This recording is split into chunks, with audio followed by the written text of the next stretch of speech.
ஜோதிடம் டிவி நேயர்கள் அனைவருக்கும் வணக்கம். நான் உங்கள் ராம்ஜி. தொடர்ந்து சித்தர்கள் பற்றிய பதிவுகள் பார்த்துட்டு வரோம். நிறைய ஃபீட்பேக்ஸ் வருது. நல்லா இருக்கு சார், தொடர்ந்து பண்ணுங்க, இது பண்ணுங்க, அதை பண்ணுங்க, எல்லாம் வருது. எங்க நீங்க கமெண்ட்ல எல்லாம் விளையாட்டுத்தனமா தான் போடுறீங்களே தவிர என்ன வேணுங்கிறத சொல்ல மாட்டேங்கிறீங்க. சார் நீங்க என்ன வேணா கேளுங்க சார். ஆகாச குளிகை பத்தி சொல்லணுமா, அமிர்த கடிகை பத்தி சொல்லணுமா, என்ன வேணும் சொல்லுங்க. உங்களுக்கு நவபாசான லிங்கம் பத்தி சொல்லணுமா, எதை சொன்னாலும் நான் தயார். ஒரு வாத்தியாருக்கு பையனுக்கு என்ன வேணுமோ, எனக்கு இது வேணும்னு கேட்டா வாத்தியார் தர தயாரா இருப்பார். ரொம்ப ஈஸி குருவை வேலை வாங்குறது. இது வேணும்னு சொன்னா போதும், அவர் உட்காந்து ப்ரிப்பேர் பண்ணுவார். உங்களுக்கு தெரியாது, நான் உட்காந்து ஹோம்ஒர்க் பண்ணேன். இதை நான் நீங்க அப்படிங்க பெருமை பேசுற விஷயம் இல்லை. அறிவு பகிர்தல் என்பது ரத்த தானத்தை போலது. நான் அடிக்கடி சொல்வேன், சொல்றேன், ரத்த தானத்தை விட உயர்ந்தது எது? அறிவு தானம். அறிவு தானம். ஒருத்தருக்கு அறிவு கொடுத்துட்டீங்கன்னா அவன் வாழ்க்கையில உருப்பிடுவான். குடிச்சிட்டு இருக்கான் சார், பொறுக்கிட்டு இருக்கான், அவன்கிட்ட என்ன சொல்றீங்க? அறிவு கொடுக்குறீங்க. குடிச்சா செத்து போயிடுவாங்கிற அறிவு கொடுத்துட்றீங்க. அவன் அதுக்கு மேல குடிக்க போறது இல்லை, உருப்பட போறான். எவ்வளவு பெரிய விஷயத்த பண்ணிட்டீங்க தெரியுமா? அந்த மாதிரி இந்த சித்தரை கும்பிடுங்க, இந்த நாள்ல கும்பிடுங்க, இந்த மந்திரத்தை சொல்லி கொடுங்க. சார் இப்பெல்லாம் நல்ல ஆசான்களே கிடைக்கிறது இல்லை. ஒரு பஸ் ஸ்டாண்டுக்கு போங்க, அங்க போயிட்டு ஒரு சிகரெட் பாக்கெட் கேளுங்க, கிடைக்கும். வேற ஏதாவது வஸ்துக்கள் கேளுங்க, போத வஸ்துக்கள் கிடைக்கும். ஆனால் திருக்குறள் புக்கு இருக்கான அந்த பெட்டி கடைக்காரன் கேளுங்க, கிடைக்காது. ஏன்னா அது யாரும் வாங்குறது இல்லை. ஸோ நல்ல விஷயங்கள் இப்ப கிடைக்கிறதே கிடையாது. கிடைக்குமே, இக்கின் பாதம் சில கிடைக்குமே நீங்க சொல்லலாம். சாதாரண அடித்தட்டு மக்களுக்கு ரீச் ஆச்சா? இல்ல. பெரிய பெரிய அங்காடிகள்ல பெரிய பெரிய டான்லாம் வச்சிருக்காங்க, இல்லைன்னு நான் சொல்லலை. எல்லாரும் அங்க போக முடியுமா? அந்த மாதிரி ஆன்மீகத்தை சித்தர்கள் வடிவில், யோகிகள் வடிவில், முனிவர்கள் வடிவில், தேவதைகள் வடிவில், நட்சத்திரங்கள் வடிவில், ராசிகள் வடிவில் உங்கள் ஒவ்வொருவர்கள் இல்லத்திலும் உள்ளத்திலும் கொண்டு சேர்ப்பதுதான் ஜோதிடம் டிவியுடைய நோக்கம். அந்த நோக்கத்தை நாங்கள் தெளிவாக செய்கிறோம். அதில் நீங்கள் பங்கெடுக்க வேண்டும் என்பதுதான் என் ஆசை. இதை எல்லாரும் பார்த்துட்டு போறீங்க, கோடிக்கணக்கான பேர் பார்க்குறீங்க. எனக்கு யூடியூப்ல இருந்து ரிப்போர்ட் வருது. ஆனால் எத்தனை பேர் சப்ஸ்கிரைப் பண்ணீங்கன்னு பார்த்தா என்னமோ லட்சங்கள்ல, மில்லியனே ஒன்றும் வரல. காமெடி சேனல்கள் எல்லாம் மில்லியன் வருது. நம்ம என்ன அறிவு பகிர்தலை பேசிக் கொண்டிருக்கும் நாம் இன்னும் மில்லியனுக்கு செல்லவில்லை என்பதை வருத்தத்துடன் பதிவிடுகிறேன். என்ன ராம்ஜி சார், சப்ஸ்கிரைபர் சேர்த்து ஆரம்பிச்சிட்டிங்களா? ஆமா. வாத்தியாருக்கு என்ன சந்தோஷம்? நிறைய ஸ்டூடெண்ட்ஸ். புத்தகங்களுக்கு, நூலகத்துக்கு என்ன சந்தோஷம்? நிறைய வாசகர்கள். நிறைய பேர் வாசிக்க அந்த புத்தகம் பிறவி பயன் அடையும். நிறைய ஸ்டூடெண்ட்ஸ் கிட்ட படிச்சாதான் பிறவி பயன். அந்த மாதிரி. ஸோ அப்போ கடகராசிக்கான சித்தர்கள், நேர விஷயத்துக்கு போயிடுவான். கடகராசிக்கு 3 விதமான நட்சத்திரங்கள், பாதங்கள் இருக்கின்றன. என்ன பாதம்? புனர்பூசம் 4ஆம் பாதம். 2, 3 பார்த்துட்டோம் நம்ம. இப்போ புனர்பூசம் 4ஆம் பாதம் இருக்கு. 4ஆம் பாதம். பூசம் 1, 2, 3, 4, ஆயில்யம் 1, 2, 3, 4. பூசம் 1, 2, 3, 4, ஆயில்யம் 1, 2, 3, 4. அதே மாதிரி புனர்பூசம் 4. ஸோ இந்த புனர்பூசம் 4ஆம் பாதத்திற்கான விஷயங்கள் என்ன? அது பிஃபோர் தட் நம்ம என்ன பார்க்கலாம்? இந்த சித்தர்கள் எல்லாம் எப்போ வழிபடலாம்? ஸோ திங்கட்கிழமைகளில் வழிபடலாம், சோமவாரங்களில். சோமவாரம்னாலே சோமவார விரதம் டிஃபால்ட்டா ஞாபகம் வந்துடும். சோமவாரனாலே பகல் நேரத்தில் காலையில சாப்பிடக்கூடாதுங்கிறது சோமவார விரதம். பெரும்பாலும் காலையில தரிசனம் பண்ணுங்க, அல்லது ஈவினிங் 6 மணிக்கு மேல தரிசனம் பண்றது ரொம்ப சூப்பர். எப்ப? ஏன் அப்படின்னா, இது கடகம்னாலே சந்திரன் எப்போ வருவார்? சாயந்தரம் தான் வருவார்.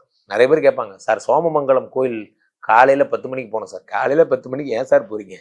சந்திரன் வர்றது 6 மணிக்கு மேல. டே டைம் சூரியனோட டிபார்ட்மெண்ட், நைட் டைம் சந்திரனோட டிபார்ட்மெண்ட். திங்களூர் போங்க, ஒரு ராத்திரி தங்குங்க, உங்க வைப்ரேஷன் என்னங்கிறத நீங்க சொல்லுங்க. திங்களூர் போங்க. அந்த மாதிரி கடகராசிக்காரர்கள் ஈவினிங் 6 மணிக்கு மேல வழிபடுறது சிறப்பு.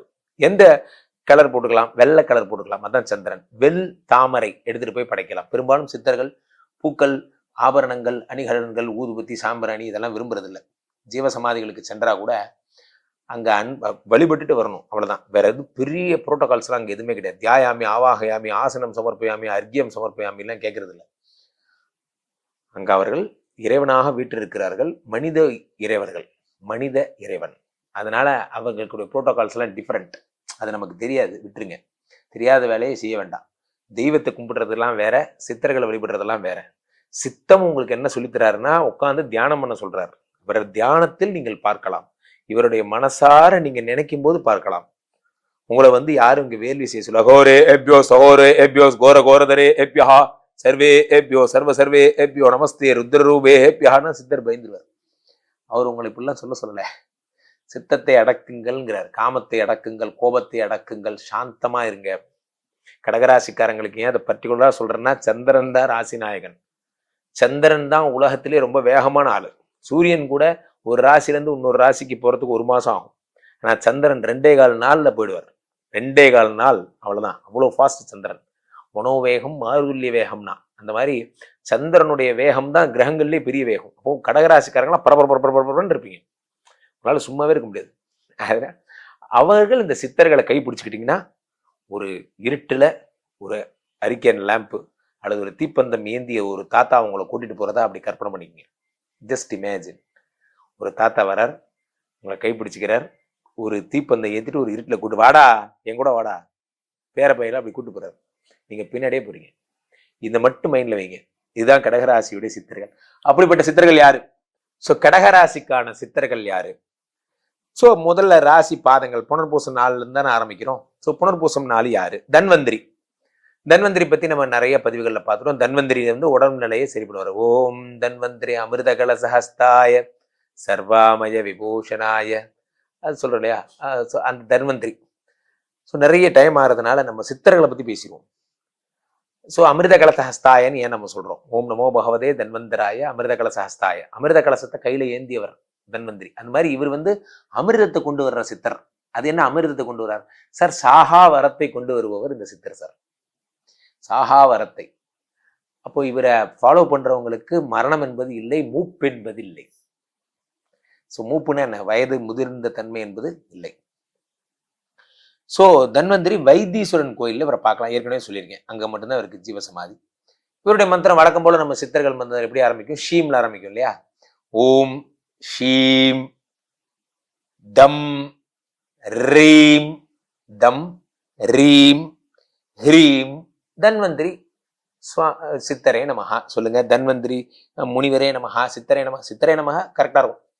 தன்வந்திரியே நமஹான்னு சொல்லாதீங்க, தன்வந்தராய நமஹான்லாம் சொல்லாதீங்க. பேர் சொல்றதே முதல்ல தப்பு. இருந்தாலும் தன்வந்திரி சித்தரே நமஹா போற்றி தமிழ்ல கூட சொல்லுங்க. ஓம் ஷீம் ரீம் ஹ்ரீம் தன்வந்திரி சித்தரே நமஹா. அவ்வளவுதான். ஷீம் ரீம் ஹ்ரீம், அவ்வளவுதான் சார். ஷீம்னா லக்ஷ்மி சார். ஸ்ரீவட்ட சவான சமாயோஹோ தானியம் தனம் பகும் பகவத்ரலாபம் சுபசம்பத்கரம் சொல்றாங்க. ஷீ. ஹ்ரீம்னா ஹ்ரீம்காரம்னா என்ன? அது அம்பாளோடது. ஹ்ரீம்காரின்னு சொல்றாங்க. ஆங்காரி ஓங்காரி ஹ்ரீங்காரி அப்படிங்கிறோம்.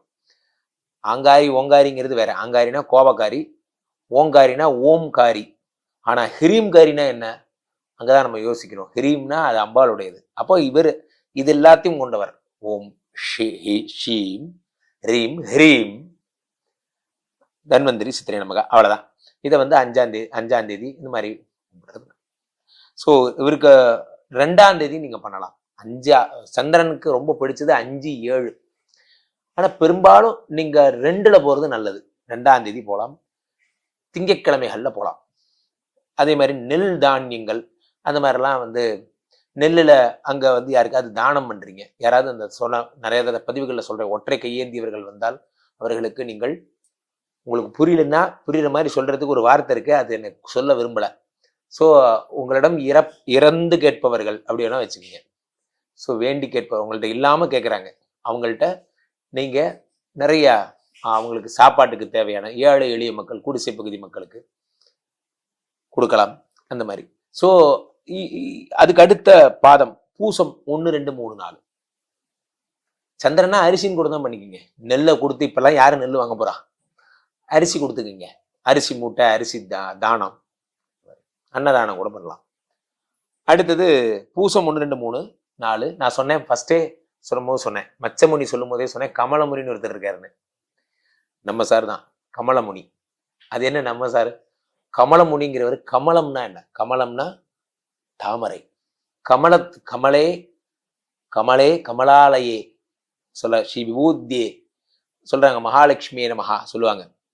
ஆதிலட்சுமியே தனன அந்த பாட்டு வரும் இல்லையா? ஸோ அந்த கமலே கமலாலயே அப்படிங்கிறது என்னன்னா லக்ஷ்மியோட பேர். அது அந்த கமலமுனிங்கிறவரு அப்படி சிரிச்சுட்டே இருப்பாராம், எப்ப பார்த்தாலும். ஹாஸ்யம்னு பேர் சார். நிறைய பேருக்கு நமக்கு தெரியாத விஷயங்கள் நிறைய இருக்கு சார். ஆஞ்சநேயருக்கு சுந்தரர்னு பேர் உண்டு. ஆஞ்சநேயர் பேர் சுந்தரர். அது என்ன சுந்தரர்னா அவ்வளோ அழகானவர். ஒரு குரங்கு இவ்வளவு அழகா, அவ்வளவு அழகா இருப்பாராம் ஆஞ்சநேயர். குரங்கா இருந்தாலும் அழகா இருப்பார். சார் யானைக்கு என்ன சார் அழகு? யானைலாம் ஒரு இவ்வளவு பெரிய மண்டை, இவ்வளவு பெரிய காது, அதோட கியூட்னஸ் பாருங்க, கொஞ்சம் உத்து பாருங்க, யானையோட அழகு வேற எங்கேயுமே இருக்கு. சார் நீங்க அழகை தேடி போகும்போது அழகை மட்டும்தான் பார்க்கணும். சிங்கத்துக்கெல்லாம் என்ன சார் இவ்வளவு முடியெல்லாம் வச்சு தாடி சேவ் பண்றது இல்லையா சார்? என்ன சார் சேவ் பண்ணாம அதை அப்படியே ரசிச்சு பாருங்க சார், அது அழகு. அந்த மாதிரி கமலமுனிக்குரியது சித்தர்கள்ல சிரிப்பு சித்தர், இவர் சிரிச்சுட்டே இருப்பார், எல்லாத்தையும் சிரிச்சுட்டே இருப்பார். இவர் திருவாரூர்ல இருக்கார். திருவாரூர்னா ஞாபகம் வர்றது என்ன? தேர். அந்த திருவாரூர்ல இருக்க சிதம்பரம், அந்த சிதம்பரம் மாதிரி திருவாரூர்லாம் வந்து பாத்தீங்கன்னா சிவனுக்கு பேர் போன இவங்கெல்லாம் பெரிய ஆட்கள். பெரும்பாலும் சித்தர்கள் எல்லாம் சிவத்தை சார்ந்தவர்கள் தான், பெரும்பாலும் எல்லா சித்தர்களுமே. அதுல இவர் வந்து பாத்தீங்கன்னா இந்த கமலமுனிங்கிறவர் வந்து பாத்தீங்கன்னா எல்லாரையும் வணங்குறவர்னு ஒரு கேள்வி, ஒரு வரலாறு உண்டு. இவருக்கு வந்து உள்ளம்தான் கோயில். வரலாறு என்ன சொல்றாரு? ஜோதி, அருட்பெருஞ்சோதி, அருட்பெருஞ்சோதி, தனிப்பெருங்கருணை. சித்தர்கள் மட்டும்தான் சார் கான்செப்ட்ஸ் கிரியேட் பண்ற ஆட்கள். இவங்க மட்டும்தான் வித்தியாசமா கான்செப்ட் சொல்லுவாங்க. இவங்க சொல்றதை நீங்க கேட்டுதான் ஆகணும், அவ்வளவுதான். அந்த மாதிரி. சோ திருவாரூர்ல இதுவும் அதே மாதிரிதான். ஷீம்ல ஆரம்பிக்கும். ஓம் ஷீம் குங் குருங், ஓம் ஷீம் குங் குருங் குரிங் கமலமுனிய நமஹா. சார் இவர் மந்திரமும் காமெடியாவே இருக்கு பாருங்க. குங் குருங் குரிங், குரு குருன்னு வருது, ஃபர்ஸ்ட் குருங்குன்னு வருது, அடுத்து குரிங்குன்னு வருது, ரங்கு ரிங்கு, அதான் விஷயம். மாந்திரிகத்துல ஐயும் கிளியும் அடையுடன் சப்பும் எல்லாம் வரும். மாந்திரிகம்ங்கிறது ஒரு தனி டிபார்ட்மெண்ட், நான் அதை படிச்சிருக்கேன், அதனால சொல்றேன். அது என்ன? ஓம் நசிமசி வசிமசி வசிமசி சுவாகான்லாம் வரும். நசிமசி வசிமசின்னா என்ன அப்படின்னு நமச்சிவாயவை பிரிச்சு போடுவாங்க, அது வேற டிபார்ட்மெண்ட் அதெல்லாம். ஸோ இப்போ நீங்க மூல மந்திரமே போனீங்கன்னா ஓம் கம் கணபதியே நமஹா. கம் கம்னா கணபதிக்கு ரொம்ப பிடிக்கும். ஓம் சம் சரவணபவாய நமஹா, சம்னா சரவணபவனுக்கு ரொம்ப பிடிக்கும். அந்த மாதிரிலாம் இருக்கு. ஓம் பிராம் பிரீம் பிரௌம் சக மந்தாய சுவாகாம்பாங்க. மந்தனாகப்பட்ட சனீஸ்வரனுக்கு பிராம் பிரீம்னு சொன்னா ரொம்ப பிடிக்கும். ஓம் சம் சாம் சீம் சும் சஹ ராகவே சுவாகாம்பாங்க. என்ன சார் பயமுறுத்துறீங்க? அதனாலதான் இது ரொம்ப டீப்பா போனா ரொம்ப பெரிய ஓஷன் இது. அதனால நீங்க இதோட நிறுத்திக்கிங்க. ஓம் ஷீம் குங் குருங் குரிங் கமலமுனியே நமஹா, அவ்வளவுதான், விட்டுருங்க. அடுத்து ஆயில்யம் 1 2 3 4. இப்பதான் அவரோட பெருமையை பத்தி சொல்லிட்டு இருந்தேன். அகத்தியர், பொதிகைமலை. அகத்தியர் வந்து தவம் பண்ணும்போது அவருடைய கமண்டலத்துல வந்து ஒரு காக்கை வந்து தள்ளி விட்டதால் வந்து விரிந்து சென்ற அந்த நதியின் பெயர் காவிரி. அகத்தியர் அத்தனை பெரிய உலகத்தை சமன்படுத்துவதற்கு என்ன பண்றாரு சிவபெருமான? அகத்தியரை அந்த பக்கம் போய் நிக்க சொல்றாரு. அவ்வளவு பெரிய ஆள் அகத்தியர். உலகம் பார்வதி பரமேஸ்வரனுடைய கல்யாணம் மதுரையில, எல்லா தேவர்களும் எல்லாரும் வந்துட்டாங்க. இப்போ உலகம் வந்து டவுன் ஆயிடுச்சு. இப்படி உலகம் அப்போ வந்து அகத்தியர் அனுப்புறாங்க. இவர் போய் அங்க போய் நின்று அந்த உலகத்தை சமன் பண்றாரு. அதுல இருந்து ஒண்ணு கத்துக்க வேண்டியதுன்னா, அகத்தியர் இவ்வளவுதான் இருப்பாரு, ஆனா அவரை போய் சாமி செலக்ட் பண்ண சொல்லியிருக்காருன்னா அதுதான் வந்து என்ன கடுகு சிறுத்தாலும் காரம் குறையாதுங்கிற மாதிரி அந்த அளவில் சிறிது அனிமா லகிமா மகிமா கரிமாலாம் கரைச்சு குடிச்சவர் அகத்தியர். அவர் தான் வாதாபி கதைலாம், இந்த வாதாபி ஜீரணாபயாமி சொன்னவர் அவர் தான். பிராமணர்கள் மாம்சம் சாப்பிட வேண்டாம்னு சொன்னது அது எதுக்காகன்னா அகத்தியர் சொன்னதுதான். வாதாபியை சாப்பிட்டு என்னால படிக்க முடியல, அதனால நீங்க சாப்பிட வேண்டாம்னு சொன்னதும் அகத்தியர் தான். ஸோ அப்படி ஆயில்யம் 1 2 3 4 பாதம் அகத்தியர். பொதிகை மலை, பொதிகை மலை உச்சியிலே பூரப்படும் தென்றல். பொதிகை மலை, பொதிகை மலை பாபநாசம். பாபநாசம்ங்கிறது நம்ம பக்கம் திருநெல்வேலி பக்கத்துல இருக்க பாபநாசம். பாபநாசம் இதுக்கும் அதே மாதிரி தான், திருநெல்வேலியில தான் இருக்கு பொதிகை மலை. பொதிகை மலை திருநெல்வேலி தான், நம்ம முண்டந்துறையில இருக்கிறது தான் பொதிகை மலை. ஸோ பொதிகை மலை பாபநாசம் ரெண்டுத்துலயும் அகத்தியர் அங்க டிராவல் பண்ண ஏரியாஸ் இதெல்லாம். ஸோ அங்க அகத்தியருடைய மந்திரமும் பாத்தீங்கன்னா ஷீம்ல தான் ஆரம்பிக்கும். எல்லாருடைய மந்திரமும் ஷீம் தான். ஓம் ஷீம் சம் அம் உம். சார் மனப்படமே ஆயிடுச்சு சார், தேங்க்யூ சார். நான் தான் சொன்னேன்ல 12 ராசி முடிக்கும் போது ஷீம்ல ஆரம்பிக்குங்கிறது உங்களுக்கு புரிஞ்சிருச்சு. கும் குருங் குரிங் இதெல்லாம் புரிஞ்சிருச்சு. குரு குரு குரு எல்லாம் புரிஞ்சிருச்சு. இந்த ஹலாங் ஹிலாங் புரிஞ்சிருச்சு. அதே மாதிரி அம் உம் அது புரிஞ்சிருச்சு. 2 3 மந்திரம் பாருங்க, அப்படி மைண்ட்ல அப்படியே மைண்ட் ப்ளோயிங் அந்த மாதிரி. ஸோ ஓம் ஷீம் சம் அம் உம் ஸ்ரீ அகத்திய பெரும் அகத்தீஸ்வராய சுவாகா. அகத்தியர் ஃபால்ஸ்னு ஒரு ஃபால்ஸ் இருக்கு சார், திருநெல்வேலி போனா குளிச்சுட்டு வாங்க. Agathiyar falls, monkey falls, Agathiyar falls எல்லாம் இருக்கும். ஸோ ஓம் ஷீம் அம் உம், என்ன சொல்றேன், ஷீம் சம் அம் உம் அகத்தீஸ்வராய ஸ்வஹா, அகத்தீஸ்வரையை போற்றி அகத்தீஸ்வராய நமஹ சொல்லுங்க.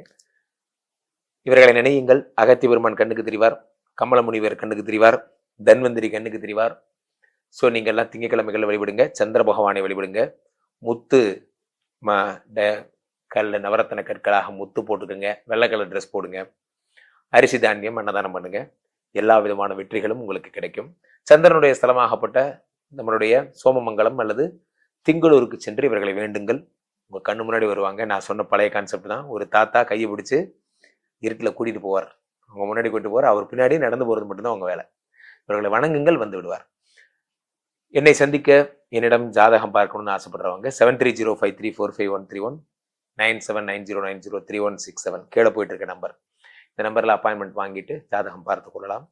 உலகம் சுற்றும் பயணத்திலே டென்மார்க் 2வது வாரத்திலிருந்து நவம்பர் 4ஆம் வாரம் வரை நான் டென்மார்க் நாட்டில் இருக்கிறேன். ramji.paramhamsar@gmail.com டிஸ்கிரிப்ஷன்ல போட்டிருப்பாங்க. அந்த மெயில் ஐடிக்கு புக் பண்ணி யூரோப்ல சேர்ந்தவர்கள் அப்பாயின்மெண்ட்ஸ் வாங்கிக்கிறோம், என்னை சந்திக்கலாம். மீண்டும் ஒரு நல்ல பதிவில் சந்திப்போம். நன்றி, வணக்கம்.